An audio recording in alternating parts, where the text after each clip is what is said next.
You know that feeling when you're scrolling online at 11 p.m., your defenses are down, and you see something you want. Maybe it's those sneakers, that gadget, or just a really nice jacket you absolutely don't need but suddenly desperately want. You see the price tag, $200. Your stomach tightens. Your brain goes, oof, that's a lot right now. I shouldn't. But then, right below the price, you see those four magical words, pay in 4 installments. Suddenly, the anxiety melts away. Your brain stops seeing a $200 loss and starts seeing a $50 manageable expense. You click the button, get that dopamine hit, and honestly, you feel smart, like you hacked the system. But picture this, 6 weeks later, you're staring at your bank account, wondering why you feel broke despite having a decent job, watching multiple $50 charges hit your account for things you've already forgotten about. Most people think buy now, pay later is just a budgeting tool. But frankly, it's actually one of the most sophisticated psychological weapons ever pointed at your wallet. And it's rewiring your brain's relationship with money in ways that could cost you decades of financial freedom. My name is Neo, and I spend way too much time thinking about money and why our brains do such weird things around it, especially when companies design products that exploit our psychological vulnerabilities. If you're someone who wants to build actual breathing room wealth instead of just managing a chaotic stream of monthly payments, make sure to hit that subscribe button and give this video a thumbs up if it ends up giving you even one aha moment about your spending patterns. Most financial gurus will tell you that the problem with buy now, pay later is the hidden fees or potential interest if you miss payments. They'll lecture you about reading fine print. The conventional wisdom says, just be disciplined. Only use it when you can afford it. It's free money if you pay on time, but here's the thing they're missing. If BNPL services were just giving away free money to smart people like you, these companies wouldn't be valued at billions of dollars. They aren't charities. They know something about human behavior that most people don't understand. The real danger isn't that you'll pay interest. The danger is that you'll buy things you never would have touched if you had to pay cash. They aren't selling you credit. They're selling you a way to bypass the pain centers of your brain. Here's my core thesis, and I need you to really hear this. Buy now, pay later doesn't just split payments. It splits your brain's ability to feel financial pain. And that pain signal, that uncomfortable feeling when you're about to spend money you don't have, that's not a bug in your psychology. That's a feature. It's your internal alarm system. Think of it like this. Financial pain is to your wallet what physical pain is to your body. If you couldn't feel pain when you touched a hot stove, you'd burn yourself constantly without realizing it. BNPL is financial anesthesia. It doesn't change the stove's temperature. It just makes sure you can't feel yourself getting burned until the damage is done. In behavioral economics, there's this concept called the pain of paying. When you spend money, especially larger amounts, your brain's anterior insula, the same region that processes physical pain, actually lights up. Literally, spending money hurts. And that hurt serves a purpose. It makes you pause, reconsider, ask yourself, do I really need this? But here's what BNPL does. Research shows that when a payment is divided into smaller installments, your brain doesn't process it as the full amount. A $200 purchase split into 4 $50 payments doesn't register as $200 of pain. It registers as $50 of pain. You're making a $200 decision with only $50 worth of consideration. Think about that for a second. You're essentially making financial choices with 75% of your decision-making capacity turned off.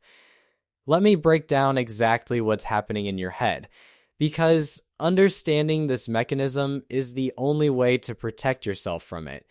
When you don't have BNPL normalized in your life, every purchase involves a trade-off. You get the item, dopamine hit, but you lose the money, pain signal. These happen simultaneously and sort of cancel each other out, leaving you neutral or slightly positive. But with BNPL, you get 100% of the dopamine right now, the unboxing, the new outfit, the shiny gadget, while only experiencing 25% of the pain. Your brain registers this as a massive win, like a cheat code. Here's where it gets dangerous. Your brain is wired to repeat behaviors that offer high reward and low pain.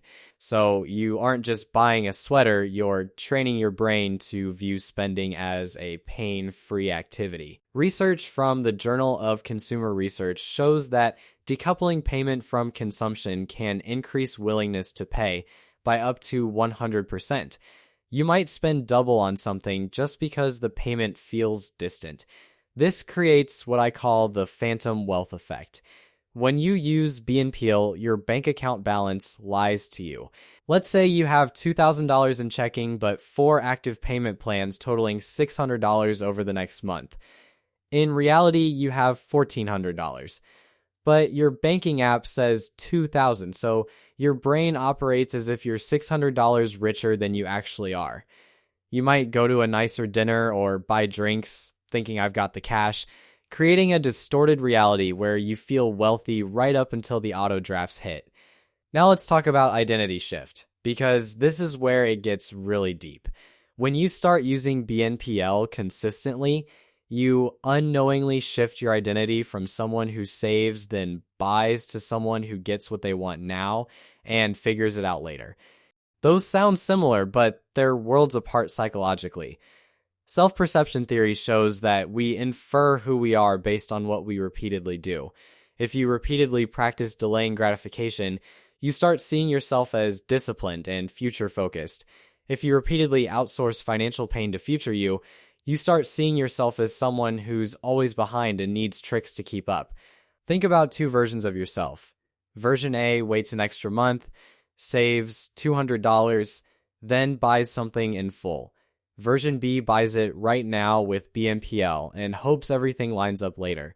The material outcome is similar, you get the item either way. But the identity shift? Completely different.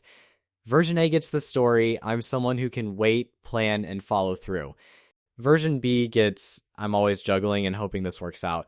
When you have multiple BNPL payments hanging over you, your decision-making subtly changes on everything, not just shopping.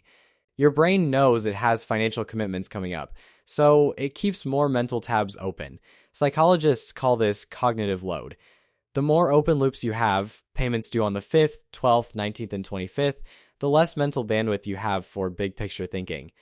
Research from Duke University shows that people managing multiple small debts perform significantly worse on cognitive tasks requiring forward planning.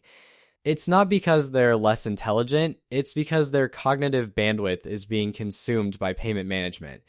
Every BNPL obligation is like a background app, draining your phone's battery, except the battery is your ability to make good financial decisions. Here's a scenario. You're offered a chance to take a course that could boost your career, or maybe a small business opportunity. In a world where your money is simple, 1 rent payment, 1 savings transfer, you might think, how can I make this work? This could change my trajectory. But in a BNPL world, your script changes to, I've already got 3 payments, my credit card, my phone bill, I can't even think about that right now. The psychological shift is from what moves can I make to grow to how do I survive the next 2 weeks. But here's where most people mess this up. They think I'll just be disciplined with BNPL. I'll only use it for things I was going to buy anyway. But that's like saying you'll only eat potato chips when you're hungry. The entire design of BNPL is to bypass your discipline. Studies show people spend 15-20% more when BNPL is available at checkout, even when they claim they're being careful. Another massive mistake is treating your available spend limit as a target. You see, you have $1,500 spending power, and your brain interprets that as resources available to gather.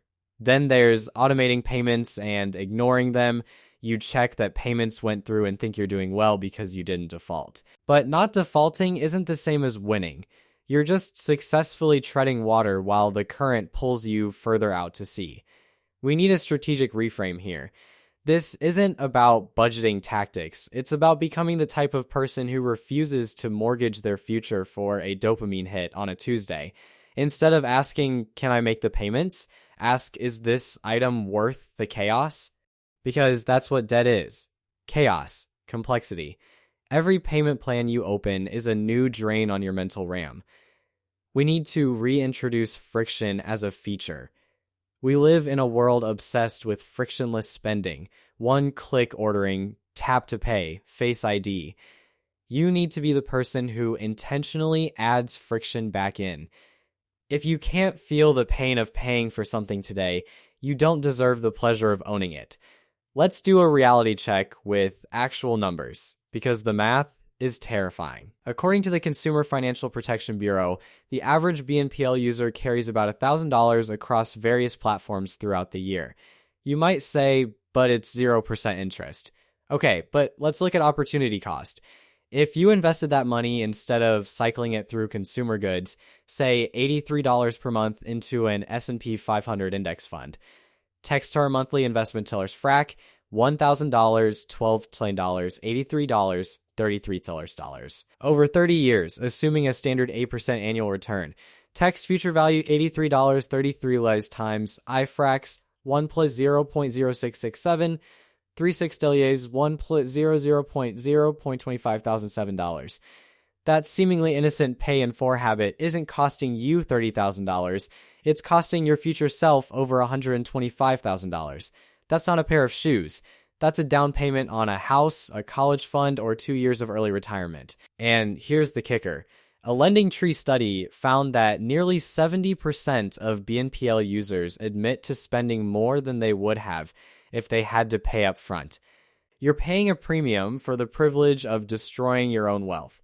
Listen, if you have multiple payment plans open right now, you might be feeling called out. That's normal. You're not broken. You're navigating a financial system that employs PhD psychologists to exploit your biology. It's not your fault you fell into the trap, but it is your responsibility to climb out. The most empowering thing you can do is reclaim the pain of paying. It sounds counterintuitive. Why would you want pain? Because that pain is clarity. That pain is reality. When you pay cash and see the number leave your account instantly, you're living in truth. And you can only build a real life on a foundation of truth. Imagine yourself 6 months from now with 0 monthly payments. No Klarna, no Afterpay, no Affirm. When your paycheck hits, it stays there. It's yours. You aren't dissecting it to pay for ghosts of purchases past. You have breathing room, walking away money that lets you sleep at night. That version of you is possible, but it starts with a choice you make today. Delete the apps, remove saved payment methods, force yourself to feel the sting of the price tag. Because that sting, that's your financial immune system waking up. And trust me, your future self will thank you for it. You're already ahead of most people just by understanding the psychology at play. The next step is treating your money as if it's whole, not divisible into painless pieces. When you see a price tag, see the total, not the payment. Ask not, can I afford the payment, but would I buy this today with cash? That simple reframe reconnects your brain's pain signal and restores psychological weight to financial decisions. The choice is yours. But at least now you're making it with your eyes wide open.